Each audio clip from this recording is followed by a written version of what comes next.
হোসেন আপনার দুর্নীতির বিরুদ্ধে আপনাকে কখনো সাপোর্ট করবে না।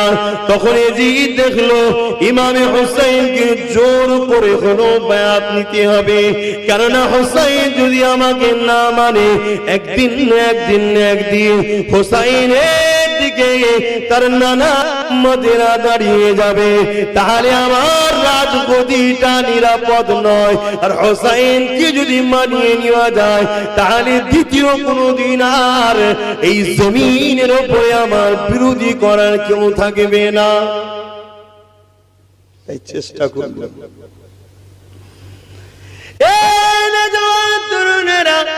তাই তখনকার সময় মদিনা যিনি গভর্নর ছিল বড় নরম দিনের মানুষ ছিল। এজিদের হুকুম শোনার পরও নবী বংশের সঙ্গে জোর করে না, কেননা বিয়াদবি করতে চায় না। আজও সমাজে অনেক লোক আছে হয়তো বিভিন্ন মানুষের সঙ্গে উঠা বসা করে, কিন্তু নবী বংশের সঙ্গে জোরটা দেখায় না। তাই এমন একটা লোককে এজিদ মদিনার গভর্নর করতে চাইল, যে নাকি বড় জালিম অত্যাচারী নিষ্ঠুর। নবী বংশের ছেলের উপরে জোর করে জানো ইমামে হোসেনের কাছে এজিদের সাপোর্টটা করিয়ে নিতে পারে। এই যখন চেষ্টা হয়ে যায়, ইমামে হোসেন বুঝতে পেরে গেছে যে মদিনার উপরে একটা বড় ঝড় আসতে লেগেছে। লড়াই হবে, ঝগড়া হবে, প্রতিরোধ হবে, খুন খারাপি হবে, আমার নবীর মদিনা শহর রক্তাক্ত হয়ে যাবে।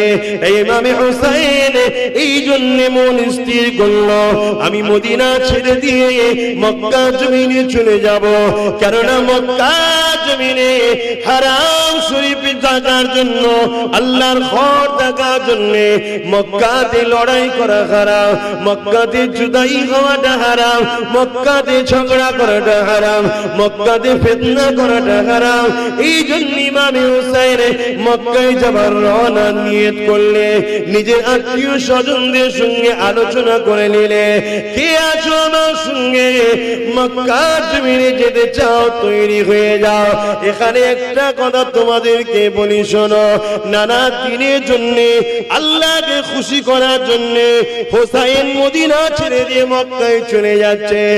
আজ তোমরা হকের জন্য থাকার জন্য যদি 2-4 মাস নিজের ঘর ছেড়ে দিয়ে দূরে থাকতে হয়, এতে এত মন খারাপ কেন হয়? কি তোমাদের মন খারাপ হয় না? হ্যাঁ হয় অনেকে, যে বলে হুজুর আমার এই অবস্থা। কি হয়েছে বাবা? না আমি ঘর ছাড়া মানে না আমাকে গ্রামে ঢুকতে দেয়নি। তুই অন্যায় করেছিস না, তাহলে অত মন খারাপ কেন? আমার দয়ার নবী, নূর নবী, যাকে না হলে কায়নাত তৈরি করতো না, হকের জন্য তিনি পাহাড়ে গিয়ে গাছের পাতা ফল মূল খেয়ে জীবন ধারণ করেছে। জোরে বলুন সুবহানাল্লাহ। সেই নবীর একটা সুন্নাত তোমার জিন্দেগিতে আল্লাহ পালন করিয়ে নেয়, তোমার মন খারাপ? তোমাকে তো ওই কষ্ট তো করতে হয়নি যে পাহাড়ে গিয়ে গাছের পাতা ফল মূল খাওয়া। তুমি তো বেশ আনন্দে আছো, হয় শ্বশুর বাড়ি নাই কুটুম বাড়ি, আনন্দই তো রয়েছে ভালো। হ্যাঁ, এরপরও মন খারাপ না? আমাদের ঈমান বড় দুর্বল, প্রেম কম আল্লাহর উপর। আমরা সংসার, নিজের শরীর, নিজেকে বড় ভালোবেসে ফেলেছি আল্লাহ থেকে, তাই আমাদের এত আফসোস হয়।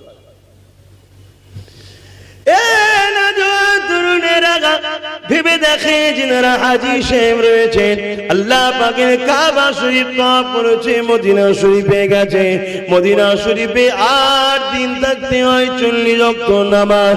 কেউ কয়েকদিন 2 দিন কোনো কারণে বেশি হয়ে যায়।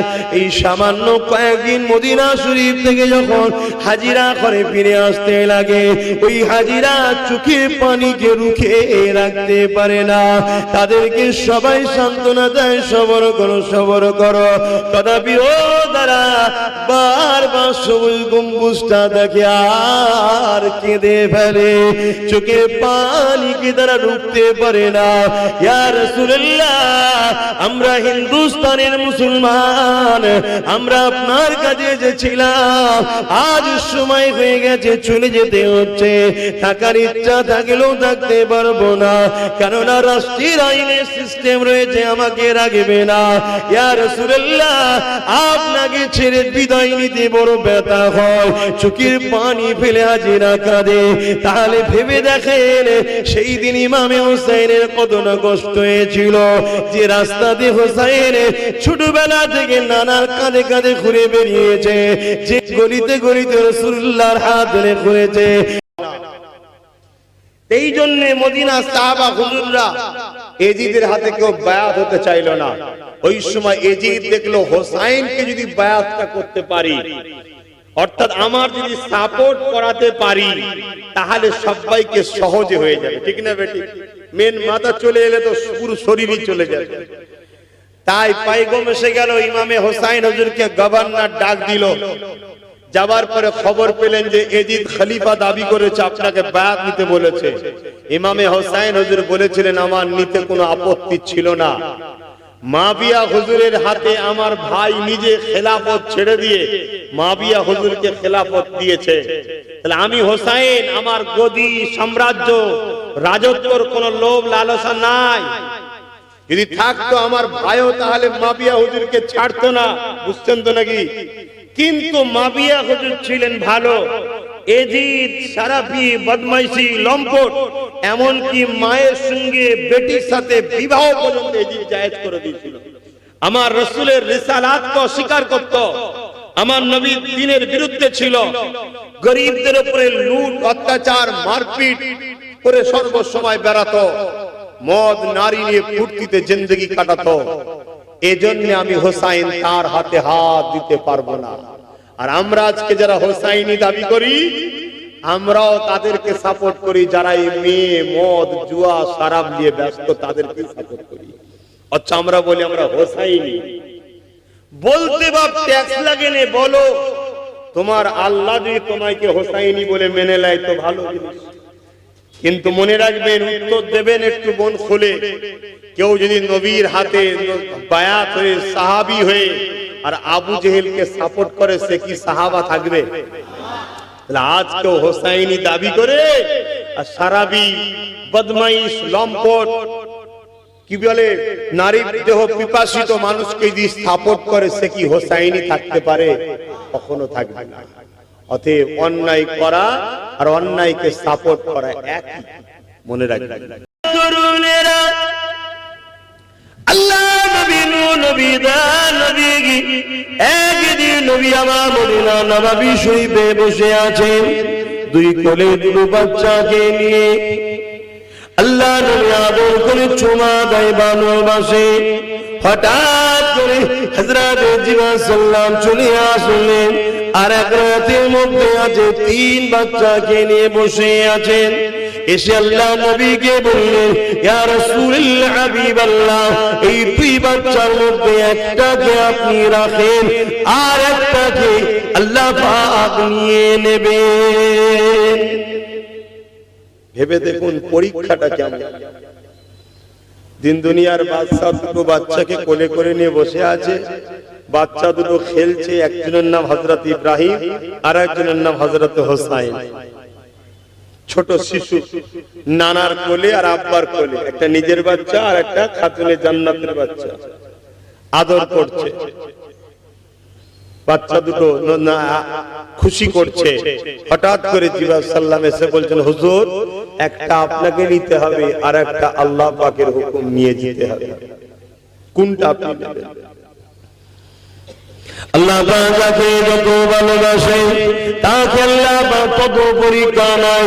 আল্লাহ নবী কথাটা শোনার সাথে সাথে নবী পাক চোখ দিয়ে পানি জারি হয়ে যায়, দাড়ি মুবারক দিয়ে গড়িয়ে গড়িয়ে আল্লাহ নবী জুব্বা মুবারকে পানি পড়তে লেগেছে, নবী আমার কাঁদতে লেগেছে। এমন সময় আল্লাহ নবী হোসাইনকে দিল না, হযরত ইব্রাহিমকে দিয়ে দিল। এতে কে নবী আমার প্রমাণ করে দিল, মানুষেরা, আমি রাসূলুল্লাহ হোসাইনকে কত ভালোবাসি।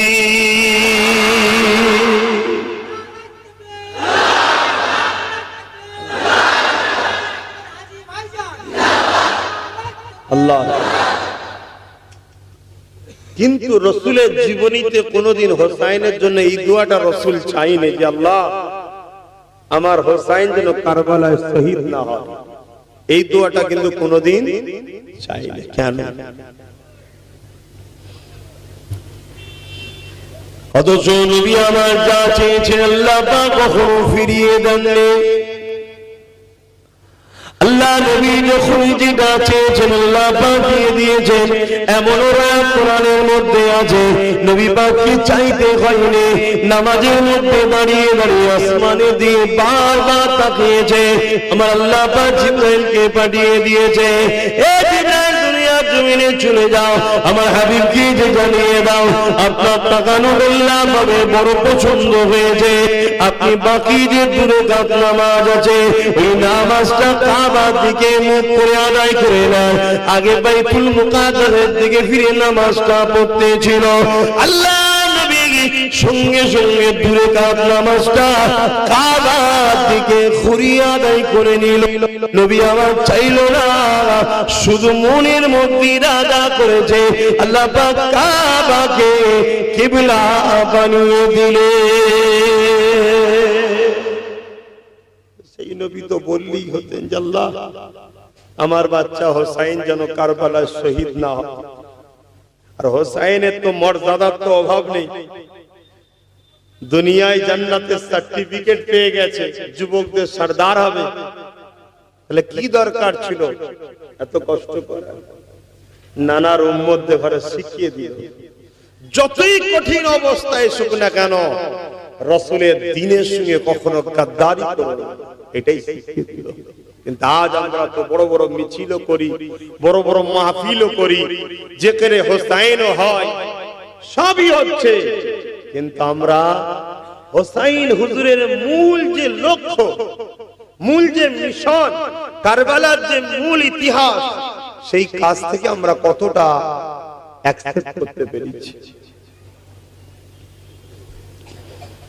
কতটা আমরা মেনে নিতে পেরেছি। আল্লাহ নবী যখন দুনিয়া থেকে চলে গেলেন, হযরত সিদ্দিক আকবর খলিফা হলেন। আবু বকর সিদ্দিক চলে যাওয়ার পর উমর ফারুক খলিফা হলেন।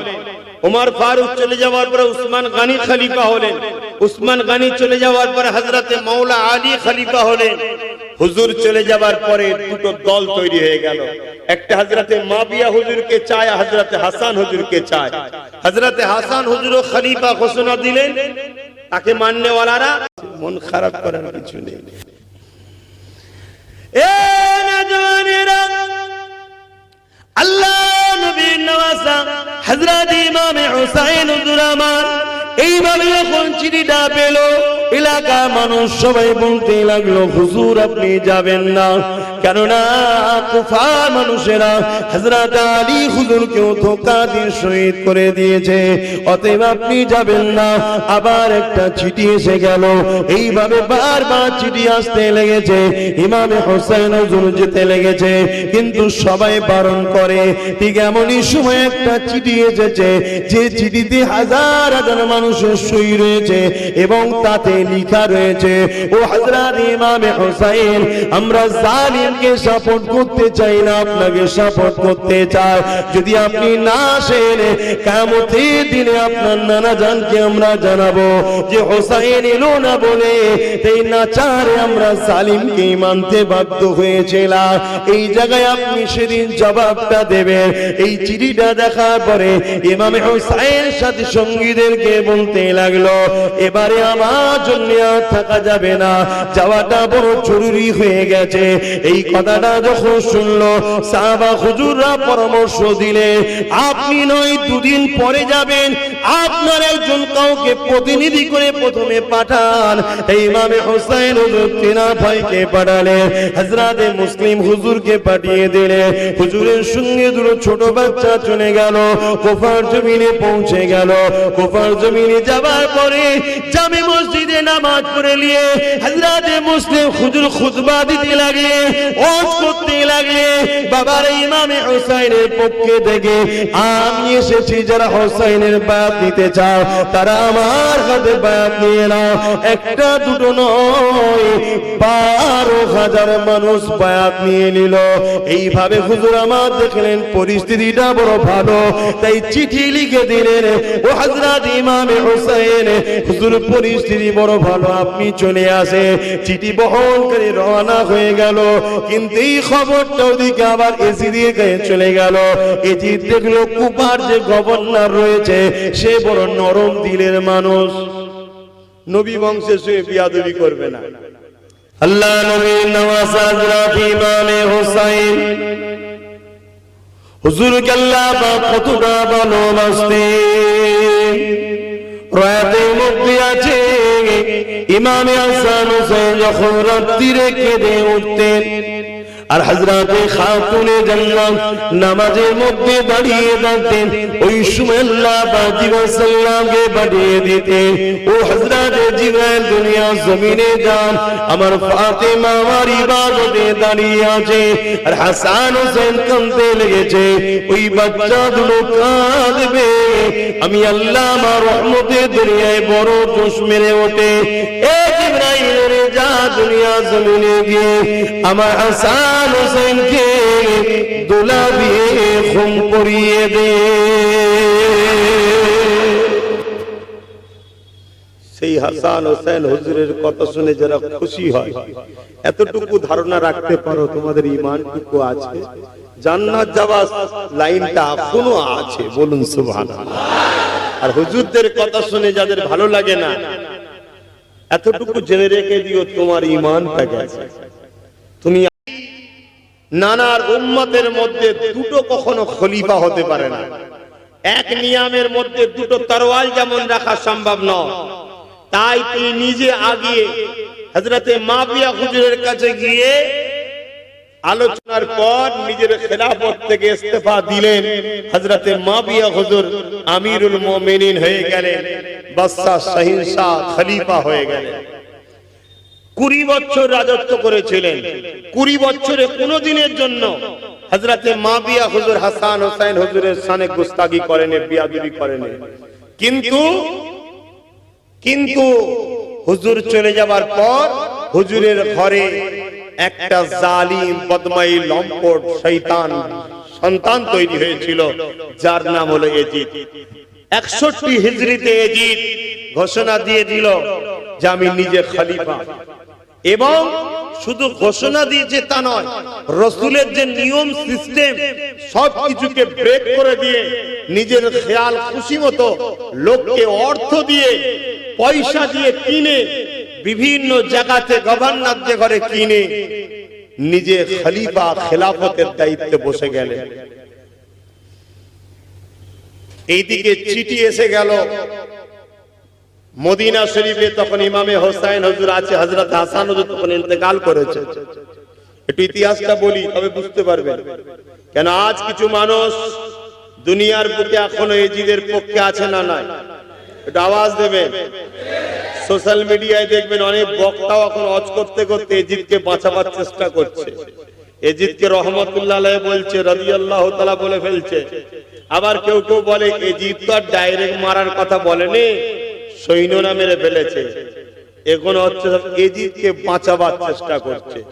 তাম পৃথিবীর সবাই যদি এক জায়গায় হয়ে যে বলে এজিদ আল্লাহর ওলি, সবাইকে আল্লাহ জাহান্নামে দিতে দেরি করবে না, তথাপিও এজিদকে বাঁচাতে কেউ পারবে না। এজিদ জাহান্নামে গেছে, যা ছিল আছে, থাকবে। আপনাদের কারো আপত্তি আছে? এজন্য আপনাদের ইতিহাসটা জানতে হবে। হযরতে আলী হুজুর যখন খলিফা খেলাফতটা ছেড়ে দিলেন, মানুষের স্বার্থে, ইসলামের স্বার্থে, নানা দিনের স্বার্থে মাবিয়া হুজুর 20 বছর রাজত্ব করেছে, শাসন চালিয়েছে, কোন রকম ভাবে হাসান হোসেনের সঙ্গে খারাপ ব্যবহার করেনি। চলে যাওয়ার সময় এজিদকে বারবার বলছে, খবরদার নবীর নওয়াজের সঙ্গে বিয়াদবি করো না। কিন্তু হতভাগা বেঈমান মাবিয়া হুজুরের ইন্তেকালের পরে জোর করে খেলাফত দখল করলো। মদিনার মানুষেরা কিন্তু মেনে নিল না। কি করে মানবে বলেন? নবী সাহাবারা কি একজন মাতালকে কখনো লিডার বলে মানতে পারে? নবী সাহাবারা একজন দুর্নীতিবাজ লোককে কখনো লিডার বলে মানতে পারে? এজিদ ছিল সারাবি, এজিদ ছিল লম্পট, এজিদ রাজ দরবারে নারীদের ঘরে নিয়ে উলঙ্গ নাচ গান করত। এজিদ ছিল গরিবদের ঘরে লুটেরা, এজিদ ছিল পশুতে লড়াই করাতো। আজ অনেক বড় কথা, মক্কা জমিনে পৌঁছে গেল। এদিকে কুফার মানুষের খবর গেল ইমামে হোসেন এবং সাহাবা হুজুররা এমন করে এজিদের কাছে বায়াতটা নাইনে। তাই কুফার মানুষেরা সঙ্গে সঙ্গে ইমামে হোসেনের বায়াত নেবে বলে, হোসেন হুজুরকে সাপোর্ট করবে বলে ইমামে হোসেন হুজুরকে চিঠিটা লিখে পাঠিয়ে দিল। ওই চিঠিটা পাওয়ার পরে ইমামে হোসেন হুজুর সাহাবাদেরকে পরিবারদেরকে দেখাতে লাগলো, দেখো দেখো কুফার মানুষেরা আমাকে তারা মেনে নিয়েছে, এজিদকে তারা মানতে চায় না। বড় দুঃখের সাথে বলতে হয় এই মুসলমানের মধ্যে থেকে একদল মুসলমান আজও আছে এই হোসেনের গোলামকে দালাল বলেছে, আর একদল লোক রয়েছে এই হোসেনের গোলামকে ভাই বলে মেনে নিয়েছে। সেদিনও ছিল, আজও আছে, মন খারাপ করার কিছু নেই। অন্যায় করলো তুমি মরবে, নাই করলো তুমি মরবে, নামাজ পড়লো মরবে, না পড়লো মরবে, আল্লাহ মানলো মরবে, না মানলো মরবে, নবীর পক্ষে থাকলো মরবে, শয়তানের পক্ষে থাকলো মরবে, শরাব ছেড়ে দিল মরবে, শরাব খেলো মরবে, হারাম না খেলো মরবে, হারাম খেলো মরবে। এই দুনিয়াটা শুধুমাত্র একটা পরীক্ষার জায়গা। এখানে আমরা আল্লাহর জন্য যদি জিন্দেগি কাটাই, অর্থাৎ আমি যা কিছু করব আল্লাহর জন্য করব, আমি নামাজ পড়ব আল্লাহর জন্য, আমি রোজা রাখবো আল্লাহর জন্য, আমি হজ করব আল্লাহর জন্য, আমি যাকাত দেব আল্লাহর জন্য, আমি দান খয়রাত করব আল্লাহর জন্য, আমি মা বাপকে ভালোবাসবো আল্লাহর জন্য, আমি সংসার করব, স্ত্রীকে ভালোবাসবো আল্লাহর জন্য, ছেলে মেয়েদের দেখভাল করব আল্লাহর জন্য, আমি রাষ্ট্রকেও ভালোবাসবো আল্লাহর জন্য। হিন্দু, দলিত, আদিবাসী, সাঁওতাল, বাগদি, যে কোনো ধর্মের মানুষ হোক না কেন, মানুষ হিসাবে মানুষকে সাহারা দেবে, মানুষ হিসাবে মানুষকে ভালোবাসবে। এই ভালোবাসাটাও আল্লাহর জন্য হবে, কারণ নবী আমার জানিয়ে দিলে লা ইয়ারহামুল্লাহু মান লা ইয়ারহামুন নাস, যে মানুষকে ভালোবাসে না আল্লাহ পাকের দোয়া সে পাবে না। তাই আমরা যা কিছু করব আল্লাহর জন্য, আল্লাহর জন্য। কাউকে যদি নেতা বলে মেনে নিই আল্লাহর জন্য, কারো যদি বিরোধী করি আল্লাহর জন্য, কাউকে যদি মুফতি বলে মানি আল্লাহর জন্য, কাউকে পীর বলে মানি আল্লাহর জন্য, কারো যদি বিরোধী করি আল্লাহর জন্য, তবেই সে প্রকৃত ঈমানদার। তাই নবী আমার জানিয়ে দিলেন মান আহাব্বা লিল্লাহ ওয়া আবগাদা লিল্লাহ ওয়া আতা লিল্লাহ মান আলিল্লাহ ফাকাদ ইস্তাকমালাল ঈমান। এ যুবক, এই জিন্দেগি